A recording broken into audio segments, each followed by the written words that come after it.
Bueno, seguimos acá, cuando los santos vienen marchando. Cada vez marchan más rápido. Estoy con Alejandro Russo, con el padre, el rector de la catedral.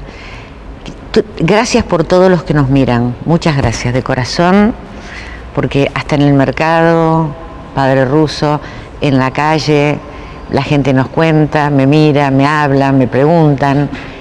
Hay una cosa que me preguntaron y yo no sabía qué contestar. ¿Por qué noviembre es el mes de la Virgen? Porque es aquí en el hemisferio sur. Fíjate que cada vez que sale el Papa poniendo el mes de María, habla del mes de mayo.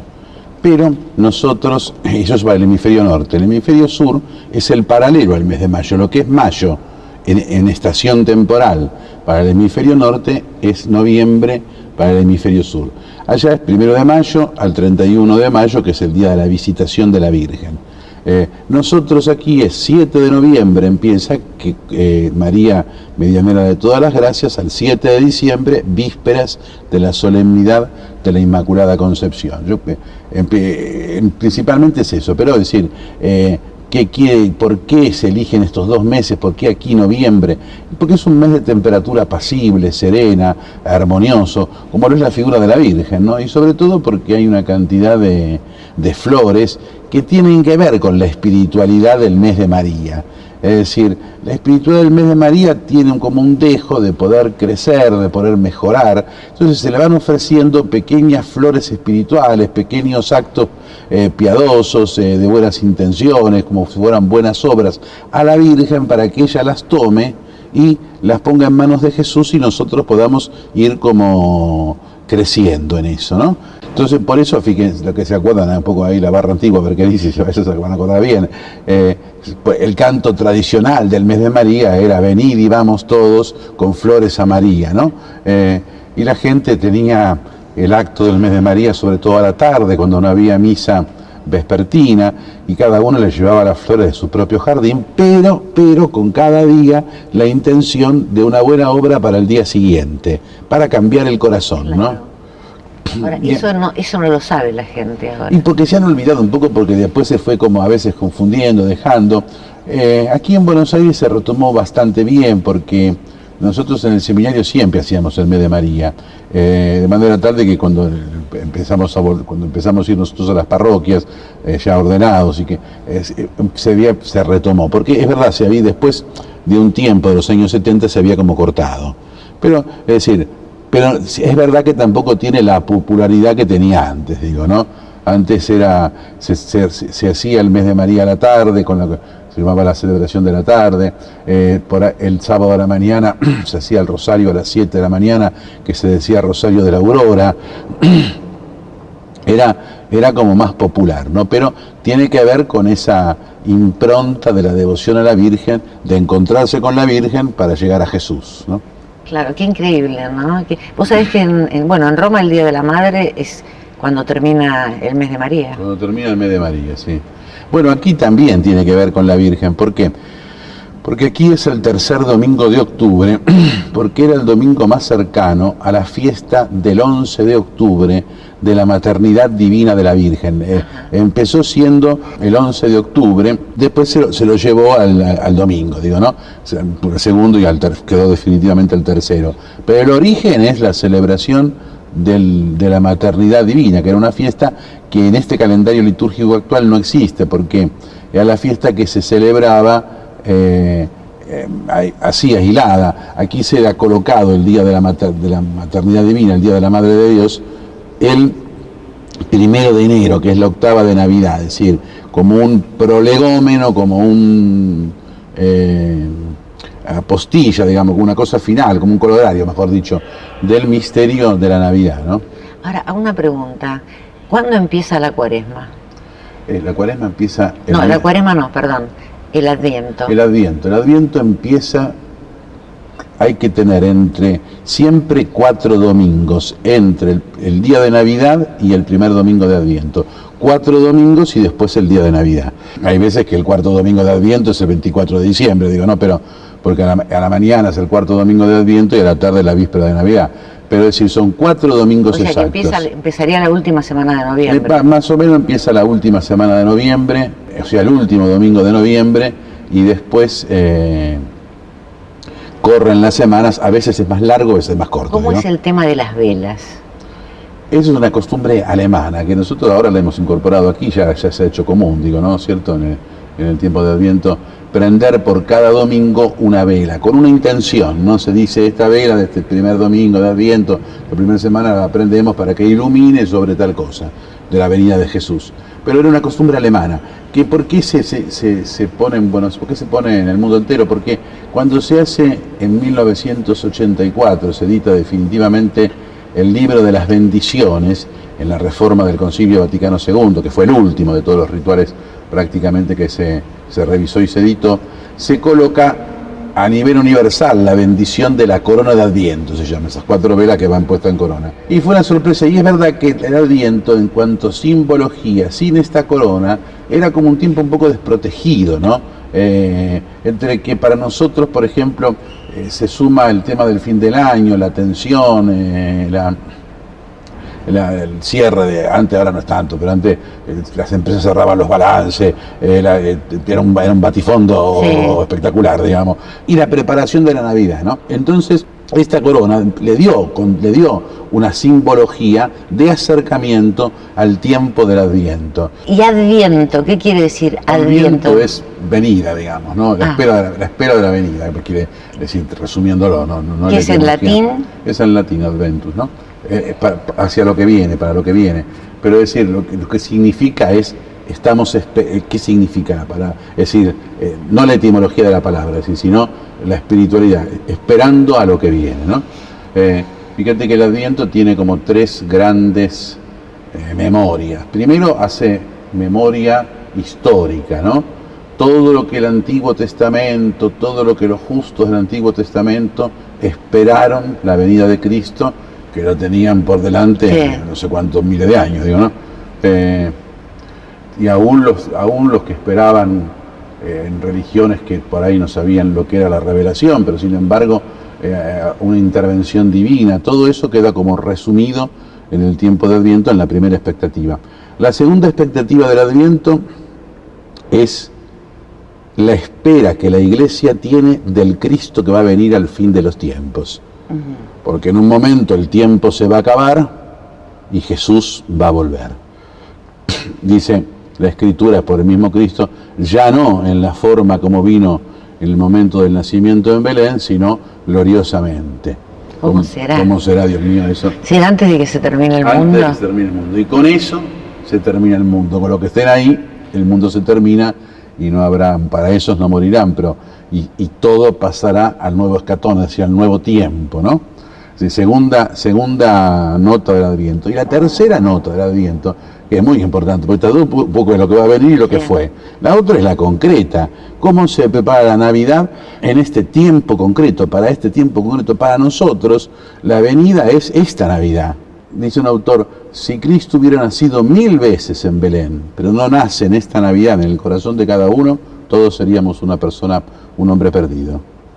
Estaríamos dislocados. ¿Por qué? Y por eso el Adviento es para eso. Y yo pienso también, a veces hay tanta cosa que se mezcla y demás. A mí me parece que la preparación espiritual, que es la principal, que es tener en cuenta el nacimiento de Cristo, conlleva, por el misterio mismo de la encarnación, conlleva también la preparación corporal, digamos, es decir, material de alguna manera. No está mal preparar la fiesta de Navidad.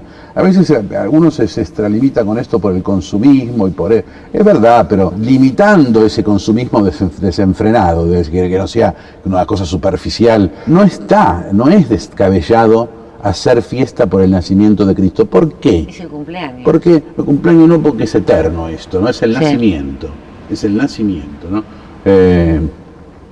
Pero es como si Cristo naciera ahora acá, como si nosotros tuviéramos ahora esperando que la Virgen dé a luz al niño y el nacimiento del único Salvador del mundo. Yo a veces digo, tantas luces que están muy bien puestas, por las calles, por las vidrieras,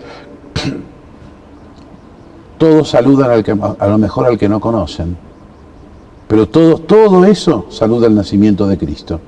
¿En quién está darle sentido en vez de pelearlo? Y en cada uno de nosotros. Nosotros somos los que tenemos que enseñar que la Navidad es Jesús, que la Navidad es con el testimonio, con la palabra, con los actos, con lo que fuera, que Jesús es el objeto de la Navidad. ¿Y por qué digo no está mal celebrarlo materialmente o físicamente o con fiesta? Porque Jesús asume todo lo humano con el nacimiento en Belén. Dios se encarna, Dios que es espíritu puro se hace humano, se hace carne, se hace visible, se hace materia. Entonces es como que la misma dimensión material queda llevada a una realidad superior, ¿entendés? Elevada, ¿no es cierto? Por eso digo, por eso la fiesta de Navidad, y por eso las comidas de Navidad, y por eso el árbol de Navidad, y por eso las luces de Navidad. Sí, el árbol de Navidad en realidad no existía cuando nació Cristo. Pero sin embargo en el Vaticano arman un árbol de Navidad gigante en el patio, y tampoco en la plaza. Tampoco el pesebre, suponemos que fue de esa manera. El pesebre que nosotros tenemos es como una creación de San Francisco de Asís, pero no es como fue realmente el lugar donde nació Cristo. El Evangelio no lo dice, habla de un pesebre, pero el pesebre podía ser que al niño lo habían puesto en esa bolsa de comer de los animales, que podía ser que estaba sobre algo. Con exactitud, la descripción en el Evangelio no está, digamos. Claro, pero están los reyes. Están los reyes, sí, que vienen del Oriente y se postran ante el niño y hacen esa triple ofrenda de oro, incienso y mirra. Oro, porque lo reconocen como el rey de todos los reyes, el incienso, porque lo reconocen como Dios verdadero, y la mirra, porque lo conocen como hombre verdadero. Rey, hombre y Dios. Claro, el incienso es Dios. El incienso es Dios, porque en todas las religiones paganas, en los judíos y en nosotros... Ay, ahora todo el mundo va a llenar la casa de incienso. es para alabanza a Dios. Fíjense que en la misa... Y la mirra es... Y la mirra es lo que se ungía a los cuerpos antes de enterrarlos. Es lo más humano. El incienso forma parte del culto católico, ¿no? Que es esa especie de resina del árbol del incienso que se junta, se trabaja y después se quema ahí en el altar, ¿no? Ah, ¿se junta? ¿Dónde se junta? Y del árbol, es un árbol. Es una resina de un árbol. Mira vos, nunca vi un árbol de incienso. Yo pocas veces, no sé si hay acá tanto, pocas veces he visto, pero cuando lo he visto me han traído la hoja, me acuerdo, no sé dónde fue esto, pero acá en Argentina, y haces así la hoja y es el olor a incienso. Ah, mira. Y un poco es el olor a la iglesia, ¿no? Sobre todo la iglesia de antes, digo, ¿no? No, y a la iglesia de ahora también. Sí. Es como que queda impregnado. Se usa un poco menos ahora que antes, pero antes que se usaba mucho, era el incienso, me acuerdo, ¿te acordás que estaba Osvaldo Pacheco que hacía las obras? Sí. Una que eran los viernes a la noche. Los sábados de Pacheco. Y había una que él tenía una pizzería y que la hija lo criticaba por la obra, digo, no por la pizzería, como que era una cosa guaranga. Entonces ella viene y tiraba incienso para quitar el olor a tuco de la pizzería. Y Pacheco dice, pero caramba, dice, dejan de tirar incienso que la gente va a creer que está comiendo pizza en la catedral, dice. Sí, qué notable, no sabía que el incienso era un árbol. Y el incienso, en el culto divino, el incienso es que primera dimensión es algo costoso, pero se lo quema para Dios, porque más que todo es Dios. Porque es costoso, es caro. Y porque es caro, digo, no es barato, tampoco es una fortuna, digo, pero es decir, no es una cosa barata. Pero se lo quema para Dios, porque arriba de todo siempre está Dios, no hay valor humano. ¿Y por qué se elige el incienso y no...? Porque es una tradición, que el judaísmo lo asume, también recogido tal vez de aquellos cultos paganos, que el Concilio Vaticano II dice una verdad muy cierta, son como semillas del verbo divino. Es decir, esa inquietud que tenía la humanidad por encontrar al Dios verdadero, claro, que iban como inventando cosas, pero que después tuvieron que ver con la revelación, porque también hay una gentileza de Dios. Dios toma lo que la persona se había imaginado, lo había creado, para mostrarse verdaderamente, ¿no? Claro, o sea que Dios pone de su parte también. Sí, claro, pone y toma las dos cosas. Fíjate, por ejemplo, Dios nos podría haber salvado no por la cruz de Cristo, pero sin embargo, porque el sacrificio era una dimensión que estaba en la esencia del acto cultual, en la esencia del acto cultual, queda también como resumida, como esencia del misterio de la salvación, digo, ¿no? Qué curioso, a mí siempre me llamó la atención la proximidad que hay entre la Nochebuena, entre diciembre y marzo-abril, que es la Semana Santa. Sí, para nosotros es como una especie de salto, porque nosotros tenemos la semana Nochebuena, Año Nuevo, que pasa más o menos como una prolongación de Navidad, ¿no es cierto? Y un poco Reyes, aunque se perdió, pero sin embargo está presente. Y después hay como un silencio, porque ese silencio es por las vacaciones, ¿no? Claro. Hay como una especie de silencio que vuelve otra vez a sonar cuando el ruido litúrgico, cuando se llega al miércoles de ceniza. Eso te iba a decir, el miércoles de ceniza. Cuando se imponen las cenizas, ¿de dónde se sacan las cenizas? Las cenizas teóricamente tienen que ser cenizas de ramas naturales, primera cuestión obligatoria. La costumbre que hay, que no es obligatoria, pero es una costumbre, es que sean de las ramas que se bendijeron el año anterior, el Domingo de Ramos. Ajá. En lo vivo del Domingo de Ramos. Exactamente. Por eso a mí siempre me intrigaba de dónde se sacaban las cenizas. Sí, se hacen como se queman las Ustedes acá deben hacer una fogata Y hay que hacerla, no sé, hay que hacerla afuera, digo, ¿no? Se queman todas las cenizas, todos los ramas, queda como una ceniza color grisácea, generalmente. ¿La Nochebuena este año va a poder venir la gente a la catedral? Y yo me imagino que sí, porque ya está viniendo ahora, así que como ya, yo creo que ya... ¿Y vienen normalmente? O sea, ¿pueden ocupar todos los bancos? Sí, ya el aforo, todo quedó... ¿La distancia social? La distancia social aquí se cubre con facilidad porque la iglesia es muy grande, entonces hasta ahora no hay problema. Sí, pero las Nochebuenas viene mucha gente. Claro, habrá que ver, primero que hay que ver cómo va a estar el panorama para Nochebuena, porque esto cambia cada día. En segundo lugar, habrá que ver si ahí no hay que restringir también, no lo sé, digo, pero en principio no debería porque estamos holgadamente pasados en el tema, digo, ¿no? Claro, o sea, esperemos, ¿no? Porque esperemos, sí, son muchas Nochebuenas en la catedral. La del 19 estuvo La del 19 normal. se hizo, la del 20 no, la del 21 sería. Y esta sería la del 21. Lo que se hizo con distancia y con aforo un poco fue la Semana Santa, ¿no? ¿Cómo cambió, no? O sea, yo digo una cosa, ¿cómo cambia la gente en la pandemia? Yo veo que tímidamente, de a poco, se van incorporando otra vez. Sí, yo pienso que sí. Y aquí sobre todo se nota la ausencia en la catedral porque, primero porque el microcentro está disminuido, digo, segundo porque el turismo no está presente, digo, y tercero porque falta toda la dimensión del empleado público, de los bancarios, que ya están saliendo adelante, ¿no? Y esto falta. Eso todavía falta, pero ya ahora está como recuperándose, ¿no? ¿El Museo de Bergoglio está cerrado, está abierto? Está cerrado en este momento, no tanto por el aforo, que ya se podría abrir, sino porque mandé a hacer unas vitrinas para reordenar las cosas, tengo que poner también las medallas de los viajes papales que el Papa me va dando cada vez que hace uno, y ahora hay que ponerle como una especie de fijador al techo, porque como acá la humedad es una cosa terrible porque no hay cimiento, entonces hay que ponerle siempre hay que estar como arreglando. Yo calculo que ya en 20 días el museo está... Vamos a poder grabar un programa. Claro, tal cual, sí. Tengo muchas ganas. Sí. Yo pienso que 20 días el museo estará funcionando, o sea que vamos a poder hacer un especial de Navidad. Eso digo, porque después también cada rubro tiene lo suyo. Los pintores, los plomeros, qué tema, ¿no? Y todos van haciendo que... Sí, qué tema. Y aparte necesitas gente muy especializada acá, no cualquiera te puede dorar a la hoja. No, y además sobre todo gente que tenga un poco de criterio en el sentido de donde está parado, digo, porque... el respeto, la situación, yo acá hago trabajar la gente durante el día, pero eso implica también inmediatamente que tienen que entender dónde están, digo, ¿no? Claro. O sea que esto está terminado, o sea que ya se puede entrar tranquilamente. El otro día estaba hablando con padres de algunos santuarios que me decían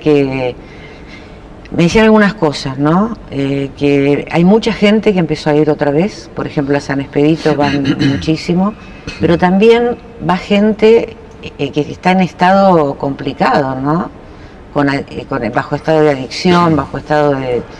y les quieren pegar a los curas, o sea, está bravo el tema en los santuarios. Sí, siempre, depende también de las zonas de los santuarios, ¿no? hay zonas de los santuarios y hay santuarios en particular que son más tensos que otros, ¿no? San Expedito, supongo yo. Sí, está en la zona de Balvanera. Que es una zona complicada. Sí, 11, claro. 11. Entonces, zona de paso, zona de frecuencia, es complicada esa zona. No sé si lo mismo es Luján, yo creo que Luján no es igual, por ejemplo. No. En la parroquia del Socorro, sí. Veo entrar un señor que empezó a pelearse con el Padre Pío. Oh. Hacía guantes con el Padre Pío. Pobre Pío. ¿Viste? Hizo eso y se fue. ¿Viste? Se ve que son cosas. Imaginaría, sí. Quien da a saber lo imaginaría. Pero acá también, acá tenés que cuando tiempo normal y tiempo de ahora mismo. Si nosotros mismos acá recién, ahora estamos haciendo el programa y si uno se fija, porque miramos para otro lado, digo, pero ya había ahí como un revoloteo de inquietud que no pasible, pero eso es una tensión psicológica a veces. Otras veces también gente que quiere subir al altar. Sí, yo he visto gente que ha subido al altar, por ejemplo, me pasaron las cosas más increíbles. También en el Socorro, subió una persona de la calle y se paró en el micrófono y empezó a hablar y a decir lo que les pasaba. Sí, a veces también imaginan, pobres, con alguna cosa de delirio y qué sé yo, y bueno, ¿qué va a ser? Y el cura se acercó y esperó que terminara de hablar y lo acompañó. No hay un problema nunca, es una agresión, sino que es una imaginación. Sí, hay de todo. Sí, hay de todo.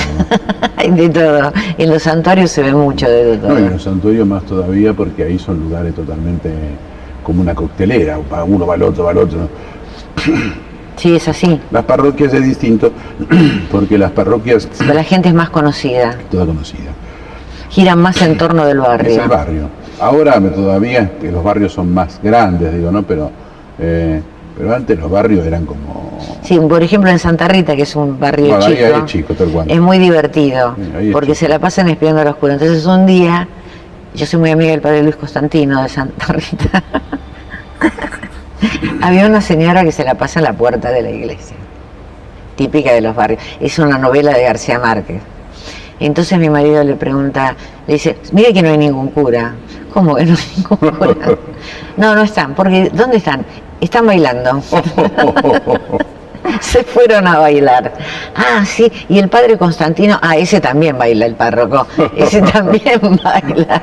Entonces, viste, la gente como que, o sea, yo si tuviera que escribir una novela ahora, que la tengo en la cabeza, la haría en la puerta de una parroquia, con los personajes extraordinarios. Hay parroquias que ya hay esa cosa así, y van repitiendo en la imaginación de cada de ellas, digo, ¿no? Pero o también en los santuarios, porque la gente hace cosas. Nosotros, por ejemplo, también, yo me acuerdo siempre de Bergoglio cuando contaba de Aparecida, que ellos estaban trabajando y escuchaban a la gente rezar, y los ruidos, y eso pasa acá, por ejemplo, cuando nosotros estamos ¿viste?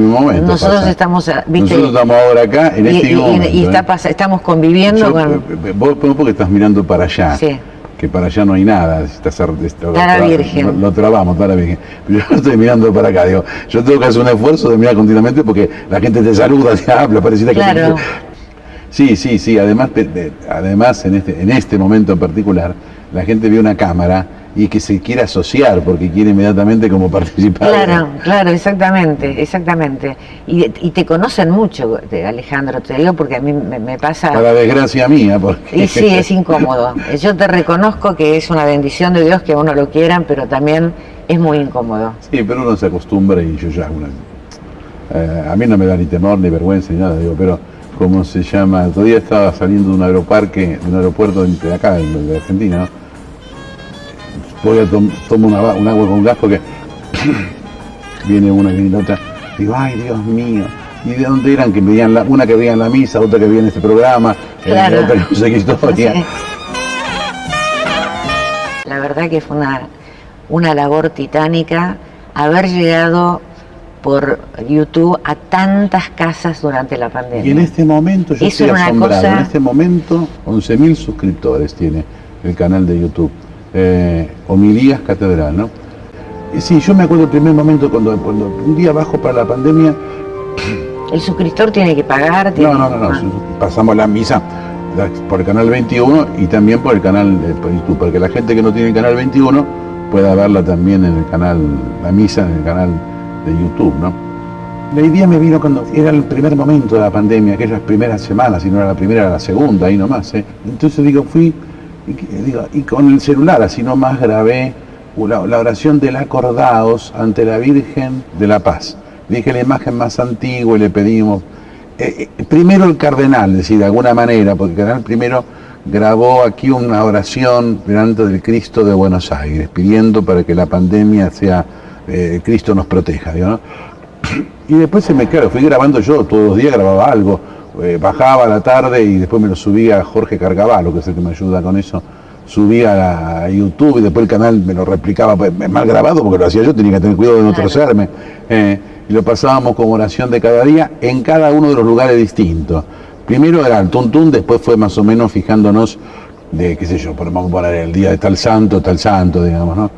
Y después cuando el Papa terminó con la misa diaria en Santa Marta de transmitir... ¿Viste? No las hace más.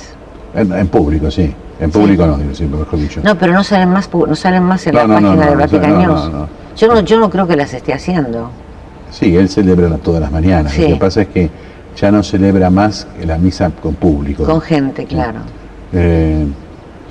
Y cuando él cortó eso, empezamos a celebrar la misa con el canal, digamos, con el canal 21, y todos los días. Y bueno, al final fue tanta la respuesta de la gente que la mantuvimos tanto en el canal. No, pero aparte era una alegría enorme, por ejemplo, el día que mandaste el Cristo a todas las casas. Eso era los viernes. Qué cosa increíble. Los viernes a la tarde. Qué alegría tan grande. La procesión del Santo Cristo. Qué alegría tan grande, viste, recibir al Cristo en casa. Decía, abran la puerta que llega el Cristo de Buenos Aires. Increíble, ¿no? Sí. Cómo te metías adentro de la casa.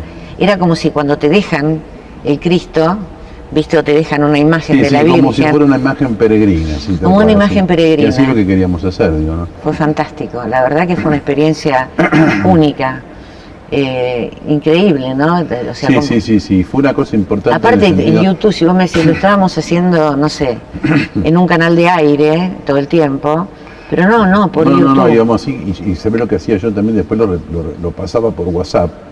Un montón de contactos. Sí, yo lo recibí también. Entonces la gente lo pasaba también y se hacía infinito porque...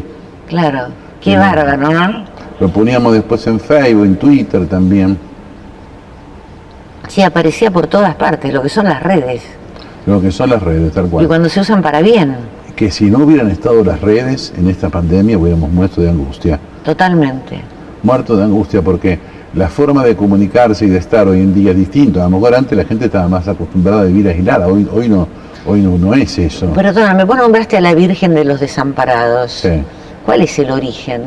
Esta Virgen es una vocación de Valencia. Tiene que ver con un hospital, de una atención a los pobres, y sobre todo a los que morían, y a los que morían a causa de enfermedades psiquiátricas, como despreciados.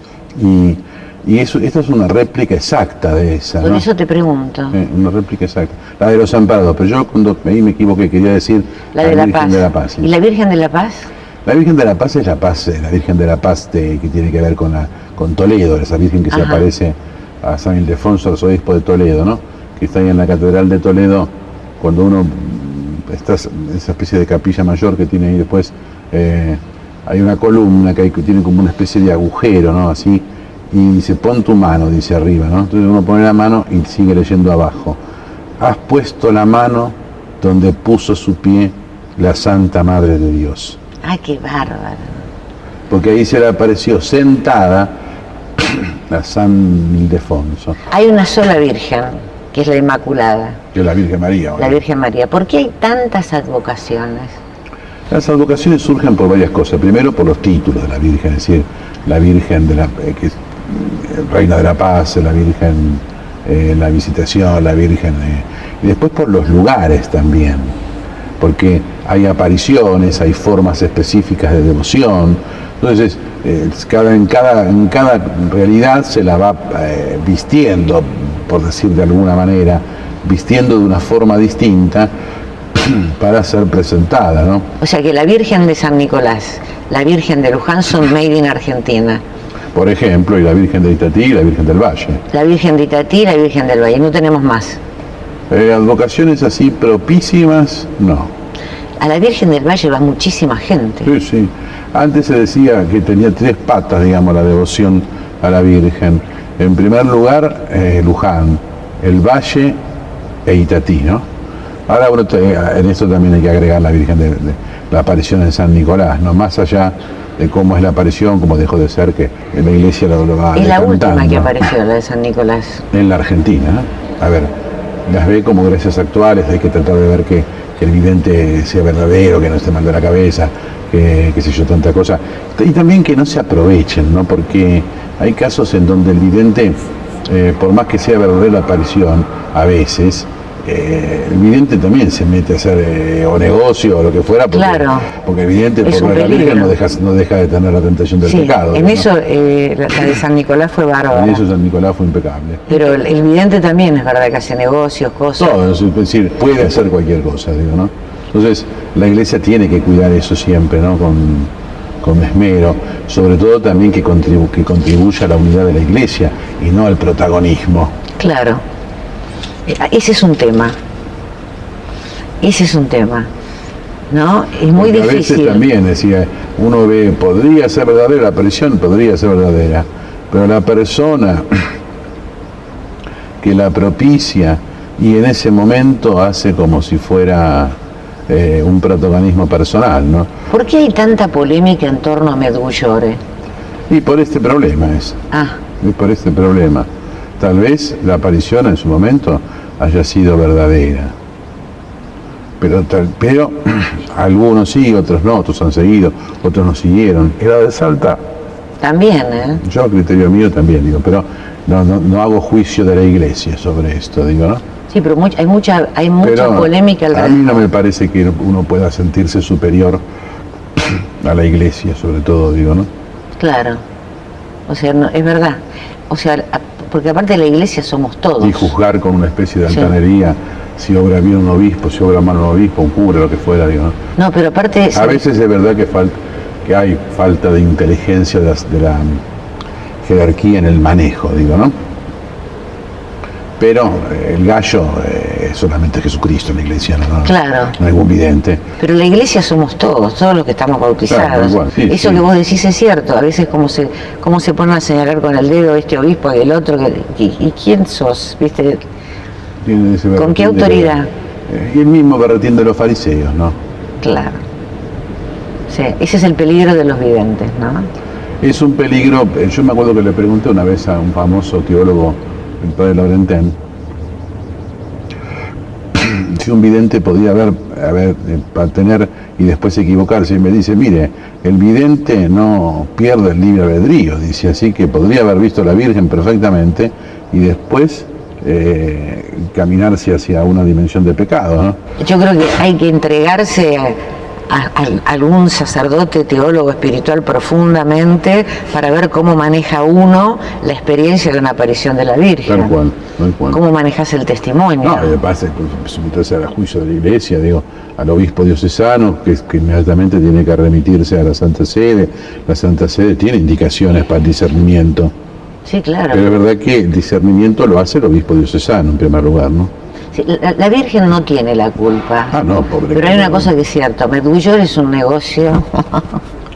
La Virgen no tiene nada que ver. Pero ella no tiene nada que ver, pero es un negocio terrible. Han hecho un negocio en torno a Medjugorje tremendo, muy grande. De peregrinaciones, de viajes, de todo. La gente va... De todo, sí. Como si fuera Disney. Que no está mal que vayan, digo, tampoco, pero decir, hay que ver cómo es la situación, digo, ¿no? Sobre todo.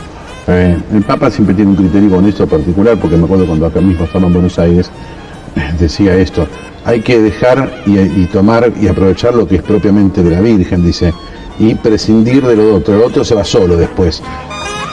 ¿La gente ofrenda? ¿En qué sentido? Si ofrenda ayuda a la iglesia. Sí, en general la gente tiene conciencia de que la iglesia se mantiene y se sostiene con el aporte de todos, digo, a través de la limosna, a través de la colecta, a través de la donación, de lo que fuera, digo. Oye, me desaparecieron los pobres de la puerta. Te lo pregunto. Sí, todo lo que estaban antes que venían viviendo acá, pero desde que empezó la pandemia, no sé si se han ido a algún lado, no sé lo que pasó, digo, pero en la Plaza de Mayo, que había mucha gente, y sobre todo también, por ejemplo, los días viernes, que venían, se han ido como para los barrios, estarán más protegidos que acá, que no hay nadie. No, y que no hay nadie tampoco. Y no hay nadie, entonces viste, pobres que iban a sí. estar viviendo acá, se Sí, morían de hambre, sí, porque sí, tal cual, antes sí. la gente les daba. Sí, pero si no, Oye, el libro mañana a la mañana, por ejemplo, las mañanas es una especie de situación totalmente abierta, los fines de semana también, digo. ¿Cuál es el sentido del Día Mundial de los Pobres? Eso fue una jornada que inauguró el Papa Francisco, ¿no? El domingo 33º durante el año, la última antes de Cristo Rey, 2 domingos antes del primer domingo de Adviento. El Papa Francisco quiso poner esa dimensión. La Iglesia siempre le tuvo, la asociación de Cristo con los pobres es una cosa permanente, porque el mismo Cristo la pone en el Evangelio. Tuve hambre y me dieron de comer, tuve sed y me dieron de beber. Lo usa en primera persona, digo, ¿no? También lo veíamos el otro día con San Martín de Tours, cuando él se conmueve siendo catecúmeno nada más y parte su capa y se la da a ese pobre que estaba tirado ahí a la entrada de la ciudad, y a la noche se le aparece Cristo con la capa y dice: gracias por haberme cubierto. Digo, ¿no? Qué bárbaro, ¿no? Lo de la capa, qué historia, ¿no? Y yo decía la capa y la capilla, porque la capa se guardó como reliquia en un lugar chico, en una especie de ermita, y ahí dicen que comienza la palabra capilla, ¿no? ¿Ahí dónde? Porque esa capa partida se ve que se habrá guardado, no sabe cómo, o un simulacro de la capa, digo, no sé, en una especie de ermita. Entonces la gente decía: vamos a la capilla, pero por la capita chica eso. Ah, por la capita. Y entonces a la capilla, y entonces quedó, parece, la palabra capilla para un lugar de culto chiquito, que es lo que nosotros usamos ahora, la capilla de tal cosa. ¿Sí? Claro, acá la catedral, le quiero contar a la gente, está llena de capillas, claro, de chapels. que son pequeñas. ¿Cuántas capillas hay? Como 12. Fíjate, 2, Sí. 1, 2, 3, 4 y 4, 8. 8 de cada lado, pero después tenés 2 al final, 10, la capilla del Santísimo 11. Y es bárbaro. Los cruceros 14. Es interminable, ¿no? Sí, porque sigue la tradición medieval, un poco decaída, pero de que las catedrales o las iglesias grandes tenían capillas. ¿Cuál es la diferencia entre una basílica y una parroquia? No, basílica es un título que le pone Roma para distinguir un templo importante, digamos. Sí. Ya sea por la arquitectura, ya sea por lo grande, ya sea por la importancia del sitio en donde está, digamos. Es un título que Roma le da a una iglesia. Eso es basílica. Y parroquia es el templo. Ahí están los ruidos que decíamos. Ahí están los ruidos. El templo es el templo que es la sede de una jurisdicción territorial, que tiene al frente un párroco. Claro. Bueno, nosotros somos muy charlatanes, es verdad. Me están haciendo señas de que cerremos y nos vamos con este ruidito de fondo, porque si no, no estaríamos en un santuario. ¿No es cierto, padre? Tal cual.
puerta del cielo siempre abierta, estrella del mar, socorre a tu pueblo que tropieza y se quiere levantar. Tú que engendraste a tu santo creador y permaneces siempre virgen. Recibe el saludo del ángel Gabriel y ten piedad de nosotros.